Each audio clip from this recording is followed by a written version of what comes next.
Today's video is brought to you by Squarespace. For your free trial period, just enter TOT at the checkout. All right, folks, another day means another battle in the mid-level graphics card division. Today's entrant into the market is the new Sapphire Dual X R9 285. Now, it's a Dual X because if it was a Triple X, it had to be the nasty version. And that's just not what it is. So you guys all know this card just came out. I'm Elliot from Tech of Tomorrow. I know you guys want to see more than just me running my trap, so let's jump in and let's see what this card's all about. First off, folks, let's talk about pricing, as obviously the cash is muy importante. And for you people who speak English, that means very important. This thing's coming to market at about $265. We'll have various models and everything linked down below. So right off the bat, folks, you guys can see the Dual X name features two fans. You guys can see those both right on top. Now this thing's sized in at 264 by 113 by 34 millimeters and features a 2-slot design. Now as far as power requirements go, going to the card, it has two 6-pin power connectors, and actually inside the box it comes with a 4-pin to 6-pin adapter. So if you guys don't have that with your power supply, they'll provide it. Also, 500 watts minimum on the power supply is the requirement. Some of the other stuff inside the box includes the driver, all of the information about the card. You get a VGA to DVI adapter. You also get an HDMI 1.4 cable, and you get this little mouse pad. Now, it's not really going to be all that effective for gamers, but it's actually just pretty cool as kind of a collector's thing. And then you also get those two adapter cables I talked about, those 4-pin to 6-pin adapters in case you don't have them. Also, you guys that are really nitpicky, I know you guys like to complain about the PCB color. Well, this thing is all black, so it'll match pretty much any system you guys are out there looking to design. Down the side of the card, down by the PCIe 3.0 interface, you guys can see these things look cool. Got some nice, cool copper heat pipes going around. As we look on the other side of the card, you can see the Sapphire logo and then the dual BIOS. One of these is for Legacy and one is for UEFI. As far as specs goes, yep, the 285 is still based off the 28 nanometer process. Now this card that we're looking at, it has a base clock speed of 965 megahertz.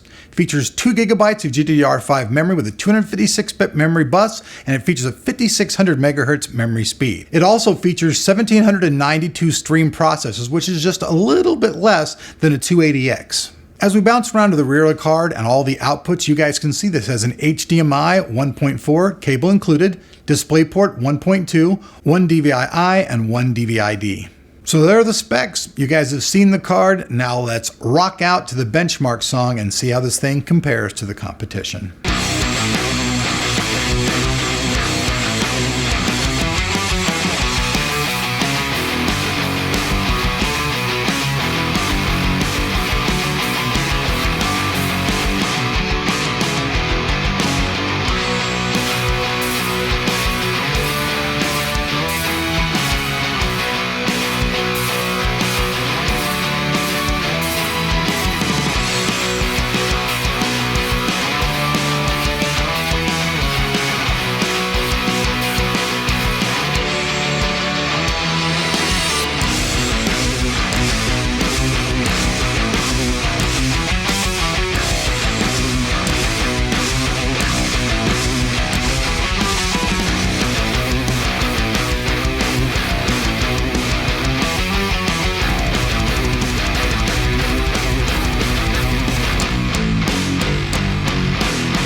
All right, you guys are back. Thanks for rocking out.